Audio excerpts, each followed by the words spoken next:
Welcome back ladies and gentlemen, you watching radio Azad on T V 1. میں ہوں آزاد اور programme جی ہمارا جو سیریز ہم نے شروع کی تھی استاد نعمان علی خان کے ساتھ، ان سے کچھ سوالات ہیں جو ہم کرتے ہیں اور پھر وہ اپنے ہمارے گوش گزار کرتے ہیں جو رب کے جو علم ہے ان کے پاس، اس کے توسط سے وہ ہمارے لیے آسانی پیدا کر رہے ہیں. سو کرتے ہیں ان سے بات.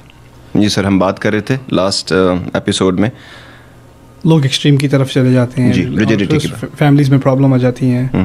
مجھے ایک بڑی مشہور حدیث یاد آ رہی ہے. رسول صلی اللہ علیہ وسلم کے پاس ایک شخص آئے، مسلمان ہونے کو تیار تھے، مجمع بیٹھا ہوا تھا صحابہ کا، اور آ کر کہتے ہیں ابایعک علی صلاتین، میں آپ کو بیعت دینے کو تیار ہوں. بیعت دینے سے مراد ہے مسلمان ہونے کو تیار ہوں، لیکن میں نے بس 2 نمازیں پڑھنی ہیں، میں نے 5 نہیں پڑھنی. انہوں نے کہا ٹھیک ہے. رسول صلی اللہ علیہ وسلم نے کہا ٹھیک ہے، مسلمان ہوا چلا گیا. باقی سارے صحابہ کنفیوژن میں، یہ کیا ہوا؟ کیا اب 2 نمازیں کم ہو گئی ہیں؟ ہم پر بھی واجب نہیں ہیں کیا؟ رسول صاحب نے کہا کہ جب وہ نماز کا ذائقہ چکھے گا تو خود ہی 5 پڑھنی شروع کر دے گا. اس پر جبر کرنے کی ضرورت نہیں تھی. یہ ہمارا نبی صلی اللہ علیہ وسلم جنہوں نے جب اتنی احادیث ہیں نماز کی اہمیت کے بارے میں، نماز کو چھوڑنے کی سختی کے بارے میں، فلا صدق ولا صلی ولکن کذب وتولی، یعنی سچائی کو سچائی ماننے کی پہلی علامت نماز پڑھنا ہے قرآن میں. جی اتنی بڑی بات کو انہوں نے اتنا ہلکا بنا دیا. کیوں؟ کیونکہ وہ انسان کی فطرت کو سمجھتے ہیں. اگر اتنی رحمت رسول صلی اللہ علیہ وسلم کو ایک کسی نئے انسان کے ساتھ ہے تو ہمیں اپنی فیملی کے ساتھ نہیں ہے. آپ میں ایک زلزلہ سا آیا، آپ میں ایک تبدیلی آئی ہے، لیکن اس کا مطلب یہ نہیں ہے کہ آپ کے الفاظ کی وجہ سے باقی آپ کی فیملی میں زلزلہ آ جائے گا، کہ ان میں تبدیلی آ جائے گی. اور آپ کا مقصد یہ نہیں ہے کہ اب آپ ان کو یعنی پریچ کرتے رہیں اور خطبے سناتے رہیں اور حدیثیں اور آیات سناتے رہیں جب تک کہ وہ آپ کی طرح نہ ہو جائیں. اگر آپ کو کوئی 1 سال پہلے یہی باتیں کرتا تو آپ کتنی دور بھاگتے. بالکل ٹھیک ہے نا. یا تعالیٰ کی آپ پہ رحمت ہے. مجھے کوئی کرتا تھا، کوئی پریچ کرنے کی کوشش کرتا تھا، میں تو دوسری طرف بھاگتا تھا. مولوی سے زیادہ ڈرونی چیز میں نے کبھی زندگی میں نہیں دیکھی دین کی طرف آنے سے پہلے. وہ تو بعد میں مجھے ڈرونے لگتے ہیں کئی لیکن مقصد میرا کہنے کا یہ ہے کہ آپ لوگ جب اس ٹرانسفر کی طرف آتے ہیں تو انفارچونیٹلی جو اصل اسپرٹ ہے نا دین کا، وہ کیا ہے؟ بیلنس، مائلڈنس، ہلکا رکھنا اپنے آپ کو بھی لوگوں کو بھی، اور اپنے اوپر سختی اور جبر مت کرنا اور لوگوں پر سختی اور جبر مت کرنا.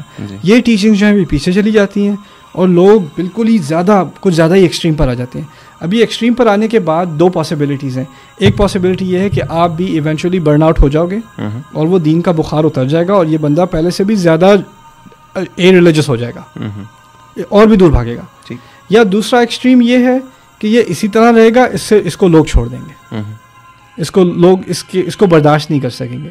اس کی فیملی جو ہے ٹوٹ جائے گی، وائف برداشت نہیں کر سکے گی یا ہسبینڈ برداشت نہیں کر سکے گا، پیرنٹس دور ہو جائیں گے، اپنے آپ کو یہ الگ کر لے گا، آئسولیٹ کر لے گا اور میزریبل سی زندگی گزارے گا. ٹھیک ہے، بہتر انسان کے لیے. اسی لیے میں اس بات کا اتنا ایڈوکیٹ ہوں. اوور سمپلیفائڈ سی بات لگتی ہے میرے نزدیک. جو فائدہ مجھے قرآن کے مطالعے سے ہوا ہے، سنسیئر قرآن کے مطالعے سے، اور کسی چیز سے نہیں ہوا. کیوں؟ قرآن میں ایک بیلنس ہے. بالکل. جب ابھی ایک گروہ تھا کچھ لیڈیز کا جو بہت زیادہ قرآن کا مطالعہ کرتی ہیں، انہوں نے مجھے بلایا تھا ان سے کچھ بات کرنے کو. میں نے ان کو آدھے گھنٹے کا لیکچر پتہ ہے کس بات کا دیا ہے؟ آپ اتنا مطالعہ نہ کیا کریں، بیلنس میں رہیں. میں نے قرآن کی آیات سے بس ان کو یہ سمجھانے کی کوشش کی. جب وہ اللہ تعالیٰ کہہ رہا ہے وَالذَّارِيَاتِ ذَرْوًا أَفَلَمْ يَنظُرُوا إِلَى السَّمَاءِ كَيْفَ خُلِقَتْ، کبھی جا کے آسمان کو بھی دیکھ لیا کریں. کبھی یہی کتاب آپ کو کتاب بند کر کے باہر آسمان کو دیکھنے کو کہہ رہی ہے. اگر آپ بیٹھ کر 15-20 تفاسیر بھی پڑھ لیں کہ آسمان کو دیکھو، لیکن آپ نے آسمان کو نہیں دیکھا، آپ نے اب بات ہی نہیں سمجھی کی کیا جا رہی ہے بات. تو یہ بالکل، تاکہ آپ پریکٹیکل لائف بھی دیکھیں، خدا کی بنائی ہوئی اور چیزیں بھی دیکھیں، زندگی بھی جئیں، آپ انجوائے بھی کریں راستے میں. اور ساتھ ساتھ یہ کسی نے نہیں کہا کہ آپ دن رات دین پڑھتے رہو، یہ کسی نے نہیں کہا. یہاں مجھے یہ بتائیے لیڈیز کے بارے میں، بہت سارے لوگوں کو کہ جب وہ پڑھتے ہیں اور پتہ نہیں کیا ان کے ذہن میں ہے کہ اس کے بعد وہ عورتوں کو ڈیمین کرنا شروع کر دیتے ہیں یا بلیٹل کرنا شروع کر دیتے ہیں، جو بھی. تو وہ اس کی وجہ سے بھی تھوڑا سا بتائیے. رب نے جو عورت کی عزت اور حرمت کے بارے میں اور حضور پاک نے جتنی عزت دی ہے اور اس کے بارے میں بہت ساری بات کرتے ہیں. پہلی بات تو یہ کہ جو ہمارا اسلام کے خلاف آج کل پروپیگنڈا ہے، اس میں کئی باتیں کی جاتی ہیں عورت کے مقام کے بارے میں. کئی مسلمانوں کو مغالطہ ہے، غلط فہمی ہے کہ مرد کا درجہ عورت سے زیادہ ہے. قرآن نے کہا ہے کہ ان کا ایک درجہ اوپر ہے ان سے. قرآن نے کہا ہے وَلِلرِّجَالِ عَلَيْهِنَّ درجہ، یہ آیت ہے. آیت کا ترجمہ نکلتا ہے خاص ان مردوں کا ان پر درجہ زیادہ ہے. عورت کا لفظ نساء کا لفظ استعمال نہیں ہوا, ان پر. اس کو انگلش میں کہیں گے پروناؤن, ہننا, علیہن درجہ. اب اس پروناؤن جب آپ کہتے ہیں نا انگلش میں لفظ استعمال کرتے ہیں دے, سوال پیدا ہوتا ہے دے کس کے بارے میں کہا جا رہا ہے. اگر میں آپ سے کہوں for example Americans they love hot dogs, اب میں نے جب دے کا لفظ استعمال کیا آپ کے ذہن میں کون گیا؟ امیریکنز, کیونکہ میں نے امیریکنز کا پہلے ذکر کیا. اس آیت میں نساء کا ذکر نہیں ہے, اس آیت میں مطلقات کا ذکر ہے. وہ عورتیں جن کو طلاق دی جا چکی ہو اور وہ اپنی عدت میں ہوں, یعنی ان کے کچھ 3 مہینے کا جو سائیکل ہے اس میں وہ ہیں ابھی, اس دوران مرد کو ابھی بھی ایڈوانٹیج ہے. آیت میں کیا بات کی جا رہی ہے کہ اس دوران مرد کو ایڈوانٹیج دیا گیا ہے کہ وہ اس ڈیورس کو ریووک کر سکتا ہے اور واپس اس کو اپنی بیوی رکھ سکتا ہے. وہ ایک پرٹیکولر ریفرنس ٹو کانٹیکسٹ ہے جس کو استعمال کر کے وہ بات کی جا رہی ہے. ویمن کہا ہی نہیں, divorced women in that period کہا ہے. اس کو ہم نے نکال کے کہہ دیا man have a degree over women. کہاں ہے بھائی, کہیں بھی نہیں کہا. اسی طرح کئی ساری آیات ہیں, کئی سارے ریفرنسز ہیں قرآن میں جس کے بارے میں نے ایگزاسٹیو لیکچرز بھی دیے ہیں کہ قرآن میں جو ہے آپ عورتوں کو ہٹ کر لیں, مار لیں. کہاں ہے وَضْرِبُوهُنَّ ہننا کے جو الفاظ ہیں ان کو مارو. اگر آپ کانٹیکسٹ کو پڑھیں کوئی بھی یعنی عقل مند انسان مرد یا عورت اسی نتیجے پر آئے گا جو قرآن کہہ رہا ہے. It's not advocating hearing women. یہاں تک کہ رسول صلی اللہ علیہ وسلم نے کہا لا تضربوا اماء اللہ, یعنی عبد کا لفظ عربی میں مرد کے لیے استعمال ہوتا ہے, عباد اللہ. اس کا اپوزٹ عربی میں ہے اماء اللہ, امت اللہ اماء اللہ, یعنی اللہ تعالیٰ کی بندیوں کو مت مارا کرو. اور جو کیا یہ آپ سوچنے کی کوشش کیجئے, اگر کہا ہوتا عورتوں کو مت مارا کرو ایک بات تھی, اللہ کی بندیوں کو مت مارا کرو. میں نے آپ کتنی قربت ہے, یعنی تم مارنے لگو تو کس کا سوچو یہ کس کی بندی ہے؟ اللہ کی بندی. پیچھے ہٹ جاؤ. کتنی بڑی عزت ہے, کتنی بڑی عزت دی ہے, یعنی اس معاملے میں, خاص اس معاملے میں لا تضربوا اماء اللہ. تو اسی طرح پھر عورتوں کا جو مقام ہے جو قرآن میں کئی مقامات پر جو بات اللہ تعالیٰ نے عورتوں کے بارے میں کی ہے, اور جو عظیم چیز ہے میرے نزدیک خاص کر بی بی عائشہ کے بارے میں رضی اللہ تعالیٰ عنہ, 11 آیات ایک واقعے کے بارے میں, ان کے خلاف جو اسکینڈل پھیلایا گیا تھا اس کے بارے میں. ٹھیک ہے, قرآن میں کسی ایک شخص کے بارے میں, نان پروفٹ کے بارے میں اتنی آیات کہیں نہیں ہے جتنی ان کے بارے میں.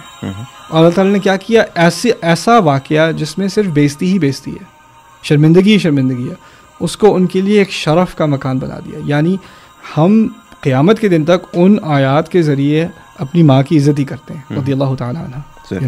اس کے ساتھ ہی سر ایک بہت ہی امپورٹنٹ چیز جس میں ہم لوگ بٹ چکے ہیں بہت بری طرح, جس کے بارے میں کلیئرلی جب میں قرآن پڑھتا ہوں تو میرے رونگٹے کھڑے ہو جاتے ہیں, یہ ہم کیا کرنے لگے ہیں.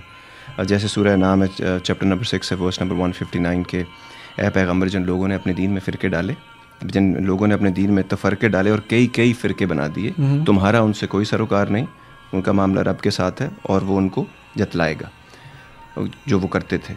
اس کے باوجود زبردست قسم کے فرقے ہیں اور وہ رب کہہ رہے ہیں ان سے کہ تمہارا ان سے کوئی سروکار ہی نہیں. آپ فرقوں کا لفظ احتیاط کیجیے. ہمارے اردو میں فرقے کا لفظ کسی بھی گروہ کا جو اسلام کو یا اسلامی لا کو یا اسکول آف تھاٹ کو ذرا مختلف قسم سے دیکھتا ہے اس کو ایک فرقہ مان لی جاتا ہے. ٹھیک ہے نا, فرقہ اصل میں عربی میں ایک اچھا لفظ نہیں ہے. فرقہ عربی میں کہتے ہیں ایسے گروپ کو جو اپنے آپ کو دوسروں سے الگ کر کے اپنے آپ کو الگ ہی رکھے, اپنی ایک الگ آئیڈینٹی بنا لے. ہمارے دین میں ایک وسعت ہے. دیکھیے, اگر آپ ایک کتاب پڑھتے ہیں, کوئی بھی کتاب, آپ کا ایک تاثر ہے, آپ کا تاثر کس بنیاد پر ہے, آپ کا اپنا ایک بیک گراؤنڈ ہے, آپ کی اپنی ایک ایجوکیشن ہے, آپ کے اپنے کچھ ایکسپیرینسز ہیں, اور ان کی بنیاد پر آپ کتاب کو پروسیس کر رہے ہیں. قرآن میں جب پڑھتا ہوں تو مجھے جو چیز نظر آتی ہے وہ مجھ سے 100 سال پہلے جس نے پڑھا اس کو کچھ اور نظر آیا. کچھ کامنالٹیز آف کورس ہیں, میجورٹی کامنالٹیز ہیں, لیکن کچھ چیزیں ہیں جس میں میرا پوائنٹ آف ویو آپ سے مختلف ہے. اور یہ چیز یہاں تک کہ صحابہ کے دور سے رہی ہے. تو اختلافات جو آپس میں ہیں, جو کنکلوژنس ہیں لا کے بارے میں, انٹرپریٹیشن کے بارے میں, وہ شروع سے رہے ہیں, یہ کوئی نئی بات نہیں ہے. لیکن کبھی فرقے نہیں بنے. فرقے کا مقصد ہے میں صحیح ہوں, تم غلط ہو, تم جہنم میں جا رہے ہو, صرف اگر جنت میں جانا تو ہمارے گینگ کو جوائن کرو. سو کیا یہ ایگزیکٹ, ہاں بالکل ٹھیک کہہ رہے ہیں آپ, کیا ایگزیکٹ یہی مینٹیلٹی جب آپ لیکچر سن رہے ہوتے ہیں ہم لوگ, یا کیونکہ میں ایسی جگہ پہ میری ڈیوٹیز وغیرہ رہی ہیں, اسپیشلی میں DI خان میں تھا جو ان کے وہاں تھلے تھے 56 یا 57 تھے, ایگزیکٹ یہ ورڈنگز یوز کی جاتی ہے جہاں پر ہم ہی صحیح ہیں اور ان کو کچھ پتہ نہیں ہے اور ان کے ساتھ یہ ہونے والا. ایگزیکٹ جب یہ چیزیں کلیئرلی بتائی جاتی ہیں. اور اس کے میں کتنا خطرناک کام ہے یہ فرقے بنا لینا, اور اس کے بعد جو اس کی امپلیکیشنز ہیں کتنی کلیئر ہیں. اور یہ جو ہمارے ایک اور چیز جو میرے ذہن میں اکثر آتی ہے, جو علماء حضرات ہیں, مجھے یہ لگتا ہے, میری انڈرسٹینڈنگ ہے, you can correct me if I am wrong, عالم کا جو کام ہے وہ ہے دین کے جو مسائل ہیں ان پہ کلیئرٹی لوگوں کو دینا. That's right. لوگوں کو کے لیے آسانی پیدا کرنا تاکہ وہ اپنے رب سے ایک رشتہ بنا سکیں جو وہ بنانا چاہتے ہیں, اور اس کے لیے وہ آپ کے پاس آتے ہیں کیونکہ رب کہتا ہے تم نہیں جانتے تو پوچھو ان سے جو جانتے ہیں. اور ایک چیز کہ وہ دین کی دعوت دے. ہو یہ رہا ہے کہ یہ جو کفر کے فتوے ہیں, کیونکہ رب خود بڑا کلیئر ہے کہ رب صرف مفتی ہے, فیصلہ سناتا صرف وہ ہے. یہ جو ہم نے کفر کے فتوے جس کی وجہ سے اتنے مسائل پیدا ہو رہے ہیں, دیواروں پہ لکھا ہوتا تھا جب میں چھوٹا تھا, کافر کافر فلاں فرقہ کافر, اس طرح کی باتیں, یہ جو ہم نے اور یہ بھی ہمارے مسائل ہیں, ہم فرقہ نہیں سمجھ رہے, ہم اسکول آف تھاٹ مسلک ہے, اسکول آف تھاٹ فرقہ نہیں ہے. تو یہ جو خدا سے ایکچولی ان کو نزدیک لانا تھا ہم کو, کیونکہ اگر مجھے تو اب تک یہ سمجھ آیا کافر منکر ہونے سے ہے, اور ان کی جو نعمتیں ہیں رب کی اس سے بھی اگر آپ انکار کرتے ہیں تو وہ تو روز میں اپنے اندر دیکھ رہا ہوں, تو میں دوسروں کو کیسے بولوں گا. سو یہ جو بیسکلی ہمارے علماء حضرات, آپ کو بھی جیسے آپ نے کہا نا کہ میں آیا جب میں نے مولوی اور عالموں سے ڈر گیا ہوں, میں کچھ سے جو ہیں وہ جب ان کی باتیں آپ سنتے تو ڈر جاتے ہیں. سو یہ بجائے اس کے کہ وہ نزدیک لائیں وہ ڈرا رہے ہیں, یہ کیا ہو رہا ہے؟ دیکھیے میں اس میں ایک دو باتیں کروں آپ سے. پہلی بات یہ کہ مجھے اللہ تعالیٰ نے ایک بہت بڑی نعمت دی ہے, اس شہرت کی وجہ سے میرے لیے کئی دروازے کھلے ہیں, اور مجھے کئی بہت عظیم علماء سے ملنے کا موقع ملا ہے, اور میں ان کی بہت عزت کرتا ہوں. یہ میرے رزق کا حصہ ہیں وہ لوگ جن کی حکمت سے میں نے فائدہ اٹھایا اور ابھی تک اٹھا رہا ہوں.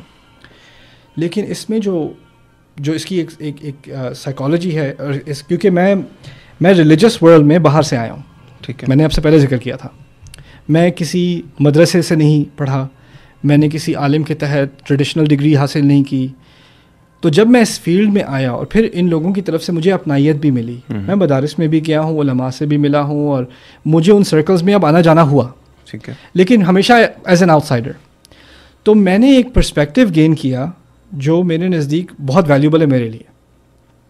آپ مافیا سمجھتے ہیں؟ بہت اچھی طرح. Okay, the majority of these institutions have become a mafia.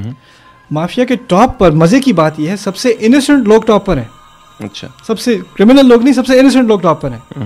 یعنی اگر آپ سینئر سے سینئر تک جو علماء ہیں ان سے آپ ملیں, ان سے زیادہ اوپن مائنڈیڈ, ان سے زیادہ ٹالرنٹ, ان سے زیادہ وائز, حکمت والے لوگ, محبت والے لوگ, ان سے زیادہ آپ کو نہیں ملیں گے.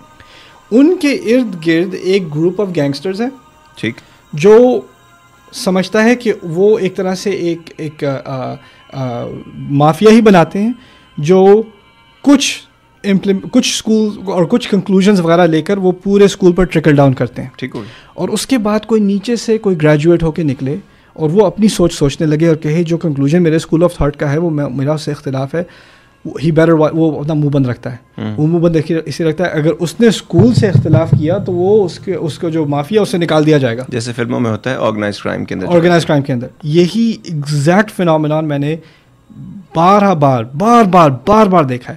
میں آپ کو ایک کریزی سا واقعہ سناتا ہوں.